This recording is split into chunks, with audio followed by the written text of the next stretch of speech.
Hello students.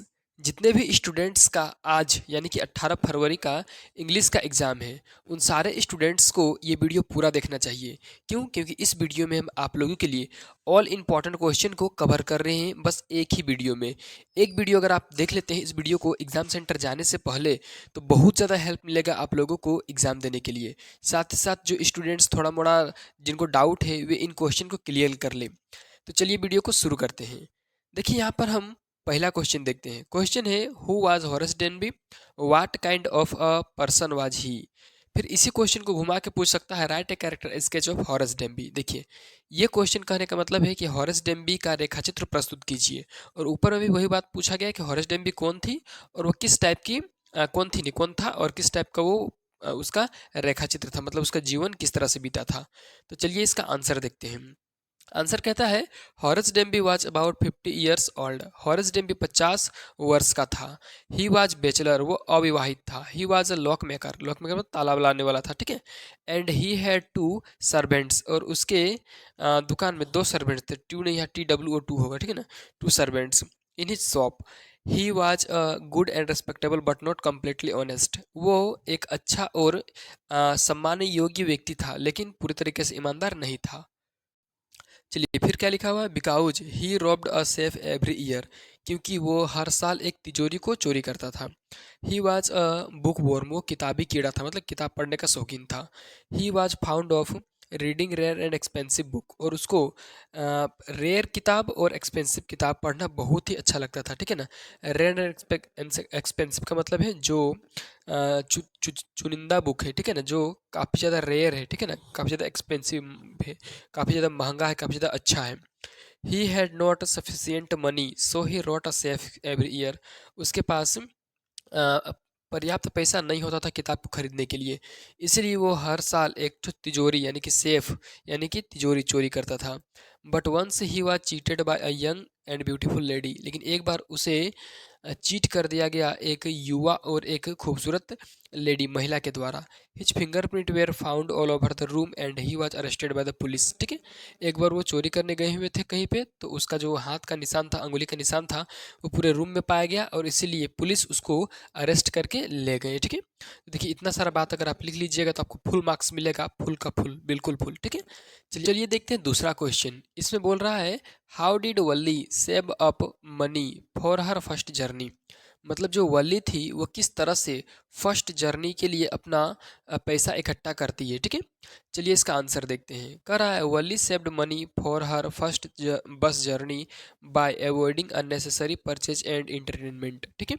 तो जो वल्ली थी वो पहला बस जर्नी के लिए पैसा को इकट्ठा करती है, किन किन चीज़ों से, तो अननेसेसरी परचेज यानी कि अनावश्यक खरीदारी नहीं करती है, और इंटरटेनमेंट भी किसी प्रकार से नहीं करती, जैसे खिलौना खरीदना और तरह तरह का चीज़ें करना, खेलकूद खेलना कूदना, या तो फिर उससे संबंधित वस्तुओं को खरीदना, ये नहीं करती थी। She was determined and resourceful and saved every coin she could. जो वल्ली थी वो काफ़ी संसाधन पूर्ण व्यक्ति थी, और वो कोइन को इकट्ठा की थी जितना उससे इकट्ठा किया जा सकता था, मतलब पूरा मेहनत से इकट्ठा की थी, ठीक है। चलिए अगला क्वेश्चन देखते हैं हम लोग। 3 नंबर, how did Osbal get rid of max.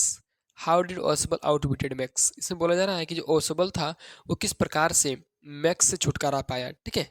ये और दूसरा क्वेश्चन का भी यही मतलब है। तो चलिए इसका आंसर देखते हैं।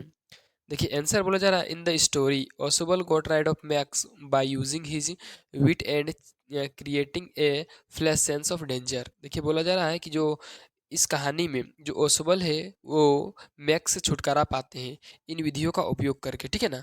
किन विधियों का उपयोग करके, तो एक तरह से कह सकते हैं डेंजर तरीके से ही छुटकारा पाते हैं, लेकिन विधि का विधान नीचे दिया है। तो देखिए यहाँ पर पहला नंबर यानी कि ए नंबर इसको बोल सकते हैं, ठीक है। यहाँ पर ए लिखना होगा, ठीक है। तो ए लिख लीजिएगा। ए नंबर में दिया है, Osbal convinced Max that there was a gun hidden in the room. देखिए ओसबल ने मैक्स को ये विश्वास दिलाया, कन्विंस किया कि इस रूम में गन रखा हुआ है, ठीक है, जिससे मैक्स थोड़ा सा डर गए, ठीक है। बी नंबर में कहता है, he also told Max that there was a balcony outside his window. उन्होंने यानी कि ओसबल ने मैक्स को ये समझाया, बताया और उससे कामयाब भी रहा कि इस खिड़की के उधर यानी खिड़की के उस पार बालकनी है, ठीक है। और बाद में मैक्स उसमें कूद जाता है और सीधे नीचे भी गिर जाता है। He told Max that police wear out outside and had come to check on the papers. तो यहाँ पर बोला जा रहा है तीसरे नंबर में कि यहाँ पर जो पुलिस आई है वो कुछ कागजात को जांच करने के लिए आई हुई है। तो इस प्रकार से जो ओसुबल है वो मैक्स को चकमा देते हैं और वहाँ से वो निकल जाते हैं, ठीक है ना। मैक्स से छुटकारा पा लेते हैं कौन, तो ओसुबल, ठीक है। चलिए अगला क्वेश्चन देखते हैं हम यहाँ पे, चौथा number. How is bread an important part of Goan life, मतलब गोवन के जीवन के लिए, गोवा के व्यक्तियों के जीवन के लिए ब्रेड किस प्रकार से इम्पोर्टेंट है। चलिए आंसर क्या कहता है, bread is an important part of Goan life because it's a staple food, a symbol, a hospitality and a key part of a celebration and festivals. देखिए इसमें बोला जा रहा है कि ब्रेड जो है वो इम्पोर्टेंट है गोवा के लोगों के जीवन के लिए, क्योंकि वहाँ पर का ये स्टेपल फूड, स्टेपल मतलब मुख्य आहार है, ठीक है। जैसे हम लोग का झारखंड का मुख्य आहार चावल है, ठीक है, उस तरह से वहाँ का गोवा का मुख्य आहार ब्रेड है, रोटी है, ठीक है। फिर बोला जा रहा है ए सिंबल ऑफ हॉस्पिटलिटी, और मेहमानबाजी के लिए काफ़ी ज़्यादा जाना जाता है। जब भी एक दूसरे के घर जाया जाता है तो ब्रेड लेकर के ही जाया जाता है। And key a part of celebration and festival, ठीक है।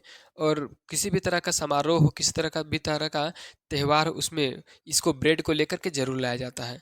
अब देखिए यहाँ पर जो हम पांचवा सवाल लिए हुए हैं वो पांचवा सवाल इतना ज़्यादा इंपॉर्टेंट है कि कुछ कहा नहीं जा सकता है। देखिए क्वेश्चन क्या कह रहा है, इसको थोड़ा छोटा कर लेते हैं, ये लीजिए।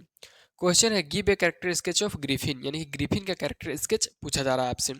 चलिए कह रहा है आंसर में ग्रिफिन वाज ब्रिलियंट साइंटिस्ट, वो काफ़ी ज़्यादा तेज तर्रार वैज्ञानिक थे। He discovered how to become invisible, वो खोज लिए थे कि किस प्रकार से इनविजिबल होना है, किस प्रकार से गायब होना है।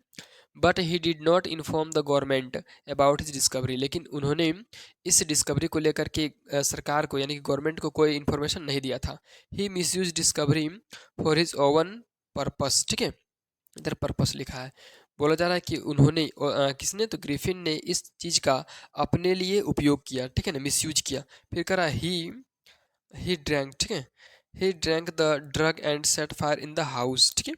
चलिए आगे क्या बोला जा रहा है, कहीं ना कहीं ये अपने यूज के लिए मिसयूज कर दिए थे और कहीं ना कहीं अपने फायदा के लिए मिसयूज कर दिए थे। चलिए आगे कह रहा है लैंडलॉर्ड, फिर है he was short tempered and eccentric person, ये जो थे शॉर्ट टेम्परेड यानी कि छोटे कद के व्यक्ति थे और इसेंटिक पर्सन थे, ठीक है। He was walking in the streets of London without clothes and without money, ठीक है। बोला जा रहा है कि वे जो थे लंदन के गलियों में विदाउट कपड़ा यानी कि बिना कपड़ा के और विदाउट मनी मतलब बिना पैसा के वॉकिंग कर रहे थे, चल रहे थे। He stole money in clergyman's study, और उन्होंने क्लर्गीमैन का पैसा भी चुराया था। He beat Mrs Hall in his bedroom, ठीक है। तो देखिए इस प्रकार से हम आप लोगों को इंपॉर्टेंट क्वेश्चन बताए हैं। अगर आपको वीडियो अच्छा लगा है तो सबसे पहले दोस्तों के साथ शेयर कर दीजिए, फिर वीडियो को लाइक कीजिए और चैनल को सब्सक्राइब कीजिए।